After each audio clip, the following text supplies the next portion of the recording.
Hello, नमस्कार दोस्तों, कैसे हैं आप सभी लोग? आशा करता हूँ सभी लोग अच्छे होंगे, अपनी-अपनी पढ़ाई कर रहे होंगे।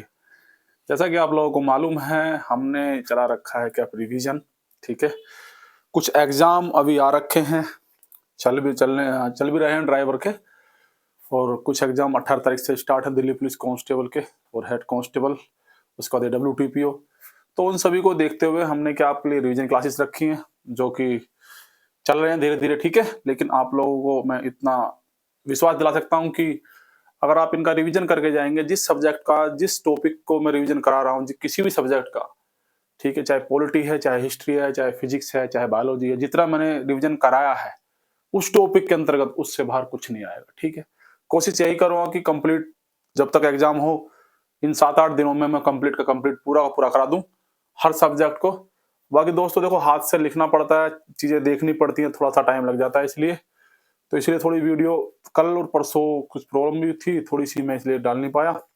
ठीक है दोस्तों, तो आगे आपको मिलती रहेंगी, कोशिश करेंगे इन 7-8 दिनों में हम सारा कवर कर लें, ठीक है? और आपके लिए कुछ मिक्स अप क्वेश्चन भी लेके आया हूँ मैं और आप लोगों को मालूम ही है कि इसका जो जो ये इसकी जो पीडीएफ मिलती है, वो गुरुग्राम स्टडी सेंटर करके आप डालेंगे टेलीग्राम पर, तो उस पे आपके सारी की सारी ये पीडीएफ भी मिल जाएँगी, अगर कोई पीडीएफ डाउनलोड करना चाहे तो, ठीक है? आगे बढ़ते हैं। खजुराहो का मंदिर एमपी के छतरपुर जिले में स्थित है। देखो सबसे पहले तो क्वेश्चन दोस्तों यही बनता है कि खजुराहो का मंदिर कहाँ पर है? तो एमपी के छतरपुर जिले में खजुराहो का मंदिर है। ठीक है दोस्तों, अब वो कह रहा है कि जो खजुराहो का मंदिर है वो किसने बनवाया था? तो एक एग्जाम में ये मान लीजिए कि कितने एग्जाम में पूछा गया क्वेश्चन है ये, ठीक है? और बार-बार रिपीट होता रहता है क्वेश्चन ये। तो आप ध्यान रखेंगे चंदेल शासकों द्वारा बनवाया गया था खजुराहो का मंदिर, ठीक है? निर्माण शैली जो है इसकी दोस्तों क्या है, वो नागर शैली में बनाया हुआ है। 3 तरह की शैलियाँ होती हैं, हालाँकि मैंने ज़िक्र कर रखा है और पहले भी आए हैं, ठीक है? तो नागर शैली में इसको बनाया गया है चंदेल शासकों द्वारा और अगर टाइम की बात करते हैं तो 950 से 1050, ठीक है, ईस्वी के बीच में इसको बनाया गया है। आगे देखते हैं दोस्तों दशावतार मंदिर देवगढ़ कहाँ पर है? ललितपुर, ठीक है? दशावतार मंदिर देवगढ़ ललितपुर में स्थित है। कहाँ पर है? यूपी में है दोस्तों ये। तो ये किसने बनवाया था? गुप्तकालीन मंदिर है ये। बनवाया नहीं था, इसका काल पूछा है दोस्तों कि कौन से काल में इसको बनाया गया? तो गुप्त काल में, गुप्तकालीन मंदिर है दोस्तों ये। आगे दोस्तों बात करते हैं हम तो माउंट आबू के दिलवाड़ा, जो माउंट आबू का दिलवाड़ा जैन मंदिर है, वो मंदिर किससे बना है? संगमरमर से बना है। किससे बना है? संगमरमर से बना है। जिसका निर्माण किसने करवाया था दोस्तों? तो उसका निर्माण जो करवाया था माउंट आबू दिलवाड़ा जैन मंदिर, तो इसका निर्माण करवाया था गुजरात के चालुक्य शासक थे, ठीक है? गुजरात के कौन थे दोस्तों? गुजरात के चालुक्य शासक थे भीमदेव प्रथम। तो भीमदेव प्रथम ने इसको बनवाया था और ये सामंत थे किसके? विमल शाह। भीमदेव प्रथम के सामंत कौन थे? विमल शाह थे। तो विमल शाह जो सामंत थे किसके? भीमदेव प्रथम के। इन्होंने इसका निर्माण करवाया था किसका? माउंट आबू दिलवाड़ा मंदिर। जैन मंदिर है दोस्तों, ये पूछ लेता है कि दिलवाड़ा मंदिर कौन धर्म संबंधित है, तो ये भी ध्यान रखेंगे। गुजरात के चालुक्य शासक भीमदेव प्रथम के सामंत, ये तो हो गया। नेक्स्ट देखते हैं। एलिफेंटा के प्रसिद्ध जो एलिफेंटा है, एलिफेंटा के प्रसिद्ध गुफा मंदिरों का निर्माण डैश किसने कराया था? जो एलिफेंटा के जो गुफा मंदिर का निर्माण करवाया था दोस्तों, राष्ट्रकूट शासकों द्वारा। किसके द्वारा हुआ था? राष्ट्रकूट शासकों द्वारा हुआ था। एलोरा का कैलाश मंदिर, एलोरा का कैलाश मंदिर द्रविड़ शैली का निर्माण राष्ट्रकूट शासक कृष्ण प्रथम ने करवाया था। किसने करवाया था? कृष्ण प्रथम ने करवाया था। ठीक है दोस्तों, तो एलोरा का जो कैलाश मंदिर है वो किस शैली में है? वो द्रविड़ शैली में है। तो उसका निर्माण किसने करवाया था? तो एलोरा का कैलाश मंदिर द्रविड़ शैली का निर्माण राष्ट्रकूट शासक कृष्ण प्रथम ने करवाया था। दोस्तों आगे बात करते हैं तो पश्चिमी भारत में प्राचीनतम शैलकृत गुफाएं, जो हम पश्चिमी भारत की बात करेंगे अगर, तो पश्चिमी भारत में प्राचीनतम शैलकृत गुफाएं एलोरा एवं अजंता हैं। एलोरा और अजंता है, ठीक है? तो एलोरा और अजंता की गुफाएं जो हैं दोस्तों वो पश्चिमी भारत में हैं। नेक्स्ट देखेंगे एलोरा की गुफा की संख्या भी पूछी जाती है दोस्तों कि एलोरा में जो गुफाएं हैं उनकी संख्या कितनी है? तो 16, 16 नहीं 16, हाँ 16 संख्या है। लेकिन ये क्या क्वेश्चन है कि एलोरा की गुफा संख्या 16 में मरणासन राजकुमारी का चित्र है जो प्रशंसनीय है। तो पूछ लेता है कि जो मरणासन राजकुमारी का चित्र एलोरा की कौन सी गुफा में है, तो गुफा संख्या 16 में है दोस्तों। ठीक है, एलोरा की गुफा संख्या 16 में मरणासन राजकुमारी का चित्र है। आगे दोस्तों बात करते हैं कोणार्क के विशाल सूर्यदेव का मंदिर। एक कोणार्क का विशाल सूर्यदेव का मंदिर है, इसका निर्माण किसने करवाया था दोस्तों? तो देव वर्मन ने करवाया था, देव वर्मन प्रथम।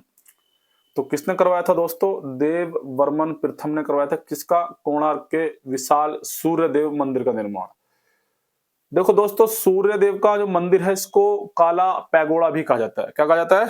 काला पैगोड़ा भी इसको कहा जाता है। आगे अगर बात करते हैं दोस्तों हम, लिंगराज मंदिर ओडिशा के भुवनेश्वर में स्थित है। तो लिंगराज मंदिर कहां पर स्थित है? ओडिशा के भुवनेश्वर में स्थित है। बोरोबुदुरु, बोरोबुदुरु का प्रख्यात स्तूप, जो बोरोबुदुरु का प्रख्यात स्तूप डैश के जावा पर स्थित है, तो इंडोनेशिया के जावा द्वीप। तो जावा द्वीप किसका है दोस्तों? इंडोनेशिया का। उस जावा द्वीप पर जो इंडोनेशिया का है, कौन सा प्रख्यात स्तूप है? बोरोबुदुरु। तो बोरोबुदुरु है दोस्तों। महाबलीपुरम में रथ मंदिर का निर्माण। अगर दोस्तों बात करते हैं महाबलीपुरम में रथ मंदिर का निर्माण किसने कराया था? तो पल्लव शासक नरसिंह प्रथम ने करवाया था। किसका? महाबलीपुरम के रथ मंदिर का निर्माण। भारतीय मंदिर वास्तुकला की 3 मुख्य शैलियां कौन कौन सी हैं? मैंने अभी आपको बताया था 3 ये नागर से मतलब शैलियां हैं। नागर शैली, द्रविड़ शैली, वेसर शैली। तो भारतीय वास्तुकला की 3 शैलियां हैं भाई, कौन कौन सी हैं? नागर, द्रविड़ और वेसर शैली हैं। वेसर जो शैली का निर्माण है वो नागर और द्रविड़ दोनों को मिला के जो मिश्रण, दोनों शैलियों को मिक्सअप कर दिया गया है, तो निर्माण होता है वेसर शैली का। अगर दोस्तों बात करते हैं आगे, एलिफेंटा की गुफाएं मुख्यतः निम्न धर्म के मतावलंबियों के उपयोग के लिए काटकर बनाई गई थी। जो एलिफेंटा की गुफाएं हैं तो वो किसके लिए बनाई गई थी दोस्तों? शैव धर्म के लिए। और एलिफेंटा की गुफाएं हैं कहां पर दोस्तों? महाराष्ट्र में है एलिफेंटा की गुफाएं। ये चीजें आप ध्यान रखेंगे। श्रवणबेलगोला में स्थित है। श्रवणबेलगोला में स्थित है, क्या स्थित है? यहाँ गोमतेश्वर की प्रसिद्ध मूर्ति का निर्माण चामुंडा शासक ने कराया था। देखो, इसमें 2 क्वेश्चन मिल जाते हैं आप लोगों को। श्रवणबेलगोला कहां पर स्थित है? भैया ये है कर्नाटक में स्थित। श्रवणबेलगोला कहां पर स्थित है? कर्नाटक में स्थित है। यह गोमतेश्वर की प्रसिद्ध मूर्ति का निर्माण किसने कराया था? चामुंडा शासक ने कराया था। ठीक है, मूर्ति का निर्माण चामुंडा राय ने कराया था, एक शासक थे यहाँ के। ठीक है, तो भीमवेटका, जो दोस्तों भीमवेटका की गुफाएं हैं वो कहां पर हैं? मध्य प्रदेश में।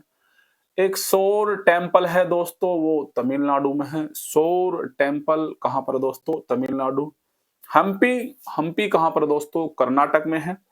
और मानस, मानस कहां पर है? असम में है दोस्तों। ठीक है, भीतरगांव मंदिर, भीतरगांव मंदिर कहां पर है दोस्तों? कानपुर उत्तर प्रदेश में है भीतरगांव मंदिर। निर्माण कब हुआ था इसका? 5वीं से 6वीं शताब्दी के मध्य हुआ था इसका निर्माण। तो 5वीं से 6वीं शताब्दी के मध्य हुआ था भीतरगांव मंदिर का निर्माण। ईंटों से निर्मित यह भारत के प्राचीनतम मंदिरों में से दोस्तों एक है। ठीक है दोस्तों। देखो दोस्तों, दक्षिण भारत हम कल पढ़ेंगे हालांकि, ठीक है, लेकिन कुछ और क्वेश्चंस हैं इसमें हिस्ट्री में। दीन ए इलाही धर्म की स्थापना किसने करवाई थी? अकबर ने। हालांकि मैं शायद फर्स्ट एंड सेकंड वीडियो में इसको दिखा चुका हूं, इससे आगे के पेज, लेकिन आपका रिवीजन हो जाएगा। तो मुगल साम्राज्य के संस्थापक कौन था? बाबर था। तुजुक ए बाबरी लिखी है बाबर ने। अगर मुगल साम्राज्य का जो क्रम देखोगे तो सबसे पहले बाबर, बाबर का बेटा हिमायू, हिमायू का बेटा अकबर, अकबर का बेटा जहांगीर, जहांगीर का शाहजहां, शाहजहां का औरंगजेब। तो टाइम पीरियड की जरूरत है नहीं, वैसे अगर आप लोग याद करना चाहे तो कर लो। बाबर 1526 से 1530 तक, हिमायू 1530 से 1540, कहीं कहीं 55 और दोबारा भी आया था हिमायू 1555 से 1556, अकबर 1556 से 1605, जहांगीर 1605 से 1627, शाहजहां 1628 से 1658 और औरंगजेब 1658 से 1707 तक था। देखो भाई, शासन का अंत 1857 में हुआ था और अंतिम जो मुगल बादशाह कौन था बताइए? बहादुर शाह जफर द्वितीय था अंतिम मुगल बादशाह।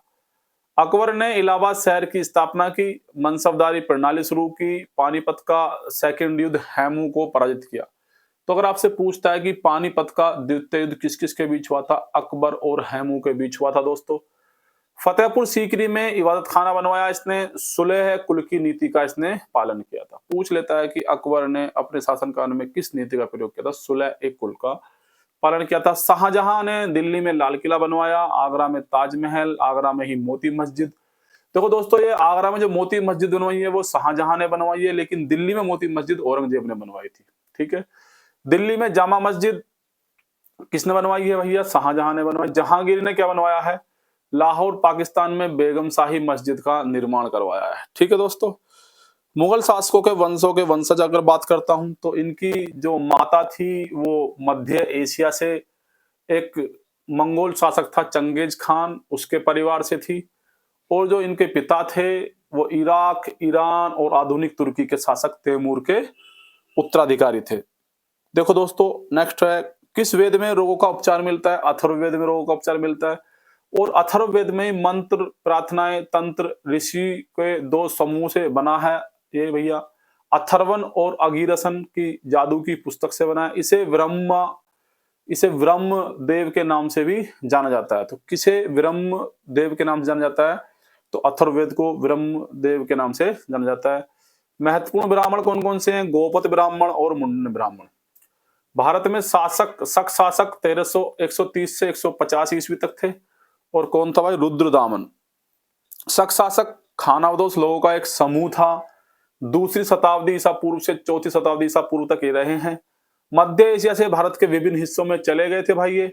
उनमें से ही एक थे रुद्रदामन जो 130 ईस्वी से 130 से 150 150 ईस्वी तक पश्चिम भारत क्षेत्र और मालवा और गुजरात के कुछ हिस्सों पर शासन किया। सातवाहन और योद्धे जैसी क्षेत्रीय शक्तियों के खिलाफ सैन्य अभियान किए जाने के लिए जाने जाते हैं। रुद्रदामन अपने गुजरात के जूनागढ़ अभिलेख के लिए प्रसिद्ध था। शक शासकों को प्राचीन साहित्य में सीथियन के नाम से भी जाना जाता है। तो शक शासकों को प्राचीन साहित्यों में किस नाम से जाना जाता है? सीथियन नाम से भी जाना जाता है दोस्तों। बिंदुसार मौर्य सम्राट चंद्रगुप्त मौर्य का पुत्र था बिंदुसार, और बिंदुसार का पुत्र था अशोक, है नी? और बड़ा बेटा था सुसीम। तो बौद्ध धर्म के संरक्षक थे कौन? बिंदुसार।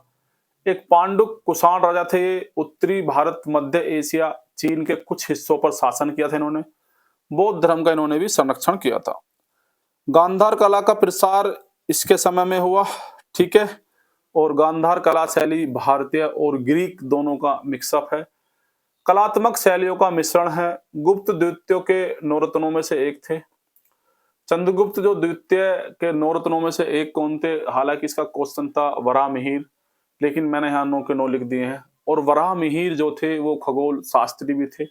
ये चंद्रगुप्त द्वितीय के नौरत्नों में से एक थे। और चंद्रगुप्त द्वितीय के नौरत्न कौन कौन से थे? वराहमिहिर, अमर सिंह, धनवंतरी, हरिसेन, कालिदास, कहापन का शंख, वररुचि और वेतल भट्ट। ठीक है दोस्तों। बौद्ध परंपराओं के अनुसार बुद्ध के सारथी कौन थे? चन्ना थे।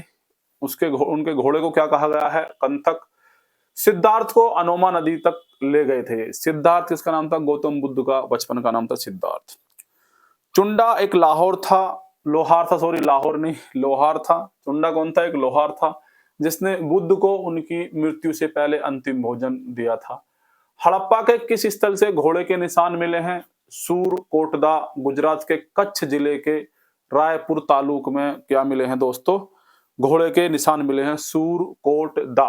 और कहां पे पड़ता है सूरकोटदा? गुजरात के कच्छ जिले के रायपुर तालुक में। लॉर्ड डलहौजी ने व्यापक गत के सिद्धांत के तहत किस वर्ष झांसी का विलय किया? 1853 में झांसी का विलय किया था लॉर्ड डलहौजी ने। ठीक है, 1853। सिराजुद्दौला 1756 में बंगाल के नवाब के रूप में अली वर्दी खान के उत्तराधिकारी बने। ठीक है। सिराजुद्दौला 1756 में बंगाल के नवाब के रूप में अली वर्दी खान के उत्तराधिकारी बने थे भैया सिराजुद्दौला। और ये कौन थे? फोर्ट विलियम पर हमला किया इन्होंने सिराजुद्दौला ने, और ब्रिटिश पुरुषों और महिलाओं को एक छोटी सी कोठरी में कैद कर दिया, जिसके बाद में कलकत्ता के ब्लैक होल के रूप में जाना जाने लगा। 1756 में कासिम बाजार की अंग्रेजी फैक्ट्री पर कब्जा कर लिया इन्होंने, 1756 की बातें दोस्तों ये, और कूच कर गए फोर्ट विलियम पर अधिकार कर लिया। ठीक है, कुछ कूच कर फोर्ट विलियम पर अधिकार कर लिया। उस फ्रांसीसी जोहरी का नाम बताइए जिसने मुगल काल के दौरान कम से कम 6 बार भारत की यात्रा की। तो दोस्तों वेरी वेरी इंपॉर्टेंट, तो आपको उस फ्रांसीसी जोहरी का नाम बताना है जिसने मुगल काल में, ठीक है, कम से कम 6 बार भारत की यात्रा की। तो Jean Baptiste Tavernier, Jean Baptiste Tavernier थे दोस्तों ये। ठीक है दोस्तों, आज के लिए इतना ही, कल मिलते हैं और अधिक क्वेश्चनों के साथ। आज के लिए इतना ही, thank you, tata, bye bye.